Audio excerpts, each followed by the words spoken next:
Hello বন্ধুরা, আমি পিবসের পরিবার থেকে পলি চলে এসেছি। দেখো, দেশে বিদেশে কাছে দূরে যে যেখান থেকে ভিডিওটা দেখছো সবাইকে জানাই অনেক ভালোবাসা, গুরুজনদেরকে জানাই প্রণাম। একটা সুন্দর দৃশ্য দিয়ে সকালটা শুরু করলাম। ঘুঘু পাখির নামে কিন্তু অনেক বদনাম আছে। দেখো, চড়ুই আর ঘুঘু একসঙ্গে মিলেমিশে আমার মিঠির সঙ্গে আমি ওদেরকেও খাবার দিয়েছি। ওরা চড়ুই ঘুঘু একসঙ্গে মিলে খাবারটা শেয়ার করছে। তাই এরকম একটা সুন্দর মুহূর্ত দিয়ে আমি আমার ভিডিওটা শুরু করলাম। আর প্রত্যেকের কাছে অনুরোধ রইল, একটা করে লাইক দিয়ে আমার ভিডিওটা দেখা শুরু করবে। আর আমার চ্যানেলে যারা নতুন আছো, একটা করে সাবস্ক্রাইব করে দিয়ে পাশে থাকা বেল ঘন্টিটাতে ক্লিক করে দিও। ঠিক আছে, চলো দেখতে থাকো। আমরা চলে এসেছি রান্নাঘরে। আমরা হচ্ছি মাছে ভাতে বাঙালি। সোম মঙ্গল পরপর দুদিন উপোস গেছে। তার মানে বুঝতে পারছো তো কি অবস্থা আর কি। একটুখানি পেঁয়াজের তরকারি হলেও যেন আমাদের মনে হয় শান্তি। তা আজকে এই কাতলা মাছটা আনা হয়েছে, নুন হলুদ মাখিয়ে নিচ্ছি। নুন হলুদ মাখাচ্ছি। এটা করব ঝিঙে দিয়ে, যেমন করি। প্রচণ্ড তো গরম, ঝিঙে দিয়ে করব। আর এখানে অল্প কটা পার্শে আছে, এই পার্শেটা করব। একটা বেগুন দেবো, দিয়ে কাঁচা লঙ্কা চিড়ে, কালো জিরে চিড়ে পার্শেটা করব। গরমে যতটুকু পাতলা খাওয়া যায় তাই ভাবলাম তোমাদের সঙ্গে শেয়ার করতে আসি। এইটার এখনো সবজিটা কাটা হয়নি, এটা সবজিটা কাটা হয়ে গেছে। গরমে পারছি না গো। আর এই কড়াই তেল বসিয়ে দিয়েছি। চলো পার্শে মাছ রেডি করে তারপর আসছি তোমাদের কাছে। আর ওদিকে আমি সমস্ত রকম, এই যে এখানে আমার গাছগুলো কেমন হয়েছে বলবে তো। এই গাছটা কি সুন্দর বেড়েছে দেখো জানলায়। তোমরা আমাকে কমেন্ট করবে হ্যাঁ, এখানে গাছগুলো কেমন লাগছে। এইগুলো তো আর্টিফিশিয়াল আর এটা অরিজিনাল। এটা বেশ জানলা দিয়ে বাইরের দিকে বেরিয়েও গেছে গাছটা। আর এখানে আমি এই যে দেখো বেগুন কেটে নিয়েছি। এই যে বেগুন কেটে নিয়েছি, এই পার্শে মাছটা বেগুন দিয়ে করব। বেগুনটা কেটে নিয়েছি, ঠিক আছে। চলো দেখতে থাকো। দেখো বন্ধুরা, মাছ ভাজা কমপ্লিট। আর এদিকে হচ্ছে ঝোলের সবজি কাটা হয়ে গেছে। ঝিঙে অনেকখানি জায়গা দখল করে, জানে। ঝিঙেগুলো ঠিক এরকম বড় বড় করে কেটেছি, তলায় ঝিঙেগুলো আছে। আর 4খানা লঙ্কা চিড়ে নিয়েছি, 5 ফোড়ন আর জিরেটা ফোড়ন দেবো। আর এখানে জিরের গুঁড়ো, হলুদের গুঁড়ো আর সামান্য একটুখানি কালারের জন্য সামান্য রেড চিলি পাউডার জলে আমি ভিজিয়ে রেখেছি। তাহলে কি হয়, ভিজিয়ে রাখলে ঝোলে দিলে ঝোলটা একটু টেস্টটা ভালো হয়। পার্শে মাছ হয়ে গেছে। সব কিছু রান্না দেখাতে গেলে আমার ভিডিওটা অনেক লম্বা হয়ে যাবে, তখন তোমরা অধৈর্য হয়ে গিয়ে আর আমার ভিডিওটা দেখবে না, তাই না বলো। এই জন্য আবার ঝোলটা হয়ে গেলে ঝোলটার ফাইনাল লুক তোমাদের কাছে নিয়ে আসছি। প্রচণ্ড গরম, কেননা এটাকে আবার আমায় চালু করতে হবে। দেখো বন্ধুরা, আমার মাছের ঝোলটা তোমাদের ফাইনাল লুকসটা দেখাই।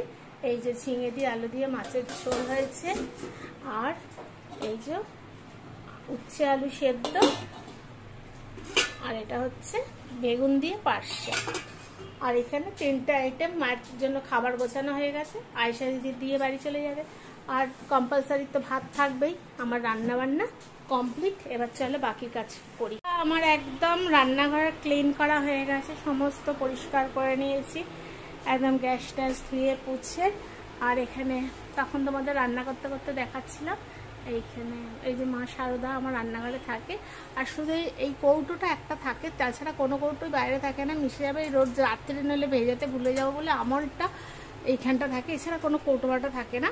আর এইখানে রয়েছে। আর এখানে সব বাসন কোসন মেজেছি, মেজে সব উপর করে দিয়েছি এখানটা। আর এইভাবে সব একদম সব ঝাঁকঝাঁকে টাকটাকে করে পরিষ্কার করে এবার আমি বেরিয়ে যাচ্ছি। তারপরে আর এখানে আমার আদি বাবা এসেছে। আদি সবাইকে হ্যালো বলো। আদিকে খেতে দিয়েছি, আদি সবাই উচ্ছে সেদ্ধ দিয়ে খাচ্ছে। তারপরে বাকি তরকারি দেবো। তারপরে চলো আর কি কি কাজ করলাম দেখাই। এই জিনিসটা দেখানো হয়নি বন্ধুরা, দেখো এই যে বেসিনটা লাগিয়েছিলাম না, এখানে সমস্ত কিছুটাই ড্রয়ার সিস্টেম আছে। সেটিং করার পর তোমাদের সঙ্গে তো আর আমি হোম ট্যুর দিইনি। আর এইখানে এই আয়নাটা বসিয়েছি। আয়নাটা কেমন হয়েছে তোমরা সবাই একটু কমেন্ট করে জানিও তো। আয়নাটা কেমন হয়েছে, আমি সামনে আসলাম না। আয়নাটা কেমন হয়েছে তোমরা প্রত্যেকে বলবে হ্যাঁ। আমি তোমাদেরকে তো দেখাইনি, গোছানো টোছানোর পর কিছুই দেখানো হয়নি। তাই হঠাৎ করে ভিডিও করতে করতে মনে হলো যে না, আয়নাটা তো আমার বেসিনটা, এটা শুধু রান্নাঘরে খেয়ে মুখ ধোয়ার জন্য এই জায়গাটা করেছি। আর এইখানটা তো তোমরা জানো ওই দিকটা ঠাকুর আছে, আর ওইখানে একটা আলমারি দেখতে পাচ্ছ, ওখানে আমার বুটিকেরই কিছু জিনিসপত্র রয়েছে।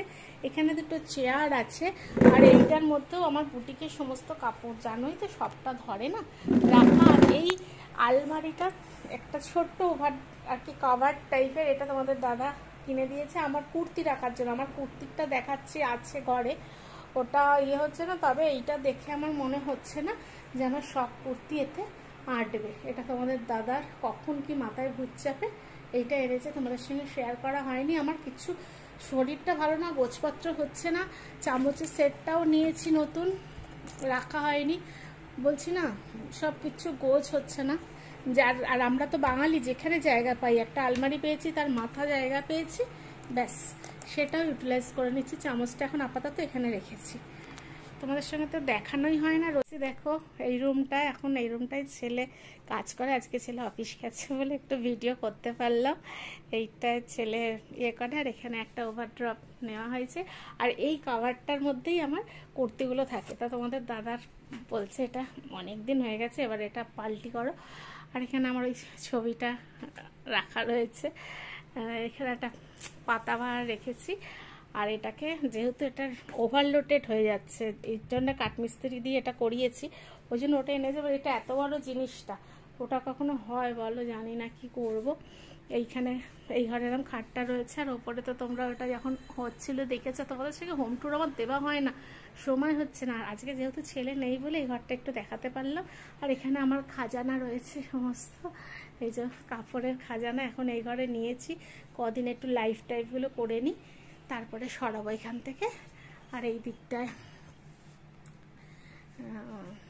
বাবারে আমাকে দেখা যাচ্ছে, এদিকটায় হচ্ছে টিভিটা রাখা আছে, আর ওখানে একটা আলমারিতে ছেলের সমস্ত কিছু প্রাইজ ট্রাইজ এসব থাকে এরমভাবে এখন। আর এই দরজাটা পলিশ বাকি রয়েছে, তাই ভাবলাম কি যে আজকে যখন কি কাজ করলাম, এই ঘরও সব পরিষ্কার টরিষ্কার করে এবার আমি এই ঘর থেকেও বেরিয়ে যাচ্ছি, সব পরিষ্কার হয়ে গেছে। এই আমার খাজানা, আমি একদিন এখান থেকে লাইভ করব তোমাদের সামনে, তোমরা দেখো। আমি এই ফেসবুকে লাইভ করি, আমার কত জায়গায় সমস্ত রয়েছে, শুধু এই র্যাকটা না, তোমাদের দেখালাম কত কত জায়গায় রয়েছে।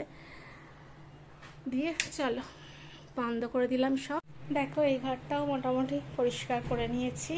এই কর্নারে আমার কিছু গাছ রাখার ইচ্ছা আছে, এখন গাছ এসে পৌঁছায়নি। তোমাদের দাদার হেলমেটটা আছে, আর এখানে একটা ক্যামেরা লাগানো আছে, বাইরে থেকে কেউ আসলে আমি যাতে দেখতে পাই।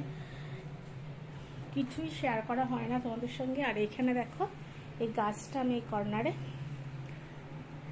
রেখেছি, এইগুলো পরিষ্কার করতে এত টাইম লাগে না, আর আমি কিছু ভিডিও করতে পারি না, কিচ্ছু না। আর এদিকে তোমার পাশাপাশি দুটো টয়লেট রয়েছে, আর এই ঘরটাও মোটামুটি পরিষ্কার করেছি, সবই প্রায় পরিষ্কার হয়ে গেছে এই ঘরটাও। আর ঘর থাকবে, ঘরে একটা কলকাতা বাজার থাকবে না তা তো হয় না, একটা কলকাতা বাজার থাকবেই। যতই আমি কলকাতা বাজার পরিষ্কার করব, সেখানে ঠিক হাবর যাবর চাবর সব চলে আসবে। ওই জন্য আমি সবসময় নাম দিই কলকাতা বাজার। আর তোমাদের দাদা তো একদম বাচ্চা ছেলে, তারা ঘড়ি দেখেছো এইখানে আর কি, আমি সাইড টেবিলে কিছু রাখতে পারি না, শুধু ওনার ঘড়ি, এক এক সময় এক একটা ঘড়ি পাবে। বাচ্চারা এরম করে, শুধু ঘড়ি কেনা ওনার নেশা। আর এইটা সবার বাড়িতেই একটা করে কলকাতা বাজার থাকে, আমি রোজই পরিষ্কার করি, কিন্তু দুদিন শরীর খারাপের জন্য হয়ে ওঠেনি। এই হচ্ছে মোটামুটি একটা পরিষ্কার করেছি, এই হল ব্যাপার। আর এদিকে ওভারড্রপ রয়েছে, আর ঘরে চেয়ার থাকবে, চেয়ারে জামা কাপড় থাকবে না তা তো বললে হবে না বস। এই জামা কাপড়গুলো সব তুললাম, এখন এই জামা কাপড়গুলো ভাঁজ করা বাকি আছে। এই জামা কাপড়গুলো ভাঁজ করলে মোটামুটি চেয়ারটা খালি পাবো, আবার কিছুক্ষণের জন্য খালি হবে, তারপরে আবার যেকে সেই অবস্থায় হবে। ঠিক আছে, চলো তাহলে আজকে আমি কি কি কাজ করলাম, কি কি করলাম সবটাই তোমাদের সঙ্গে শেয়ার করলাম। আজকের মতো আমি ভিডিওটা এখানেই শেষ করে দিচ্ছি। সবাই খুব ভালো থাকবে, সুস্থ থাকবে, আর অল টাইম খুশিতে থাকবে। ঠিক আছে, আবার দেখা হচ্ছে একটা অন্য কোনো ভিডিওর সঙ্গে। ততক্ষণের জন্য টাটা। আমার গনুকে দেখিয়ে আমি সবাইকে টাটা করলাম। আমি সামনে আসলাম না, মুখ চোখের অবস্থা ভীষণ খারাপ।